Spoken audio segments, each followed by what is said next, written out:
এবং এটা আজকে আমাদের আপনাদের সামনে আমি কি বলবো, এটা আমার বলার ভাষায় আমি হারিয়ে ফেলছি।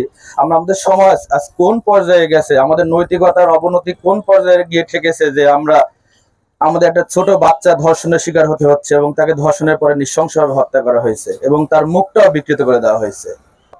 আমাদের রুচি, আমাদের সংস্কৃতি, আমাদের চাওয়া পাওয়া, এটা জানুয়ারি থেকেও আমরা অধম পর্যায়ে চলে যাচ্ছি।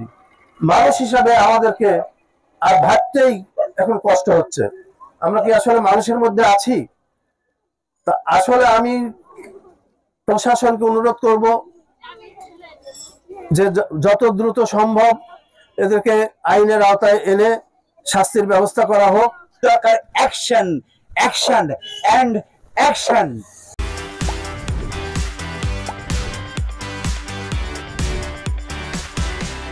জুঁই হত্যাকারীদের দ্রুত আইনের আওতায় এনে তাদের কঠোর শাস্তির আওতায় আনা হোক, তাদের শাস্তি দেওয়া হোক।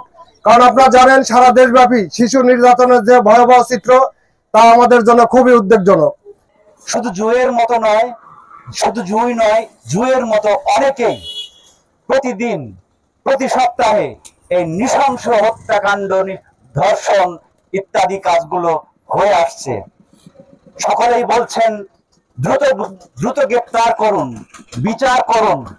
আমি বলছি এসবের পাশাপাশি সবচেয়ে বড় যে দরকার, প্রতিটি সমাজে, প্রতিটি ইউনিয়নে, প্রতিটা মহল্লায় সমাজপতিদের নেতৃত্বে সেই সমস্ত জানোয়ার, সেই সমস্ত নৃশংস হত্যাকারী, মাদকের সঙ্গে যুক্ত যারা আছে এবং এইসবকে চিহ্নিত করে ইউনিয়ন পর্যায়ে এনে তাদেরকে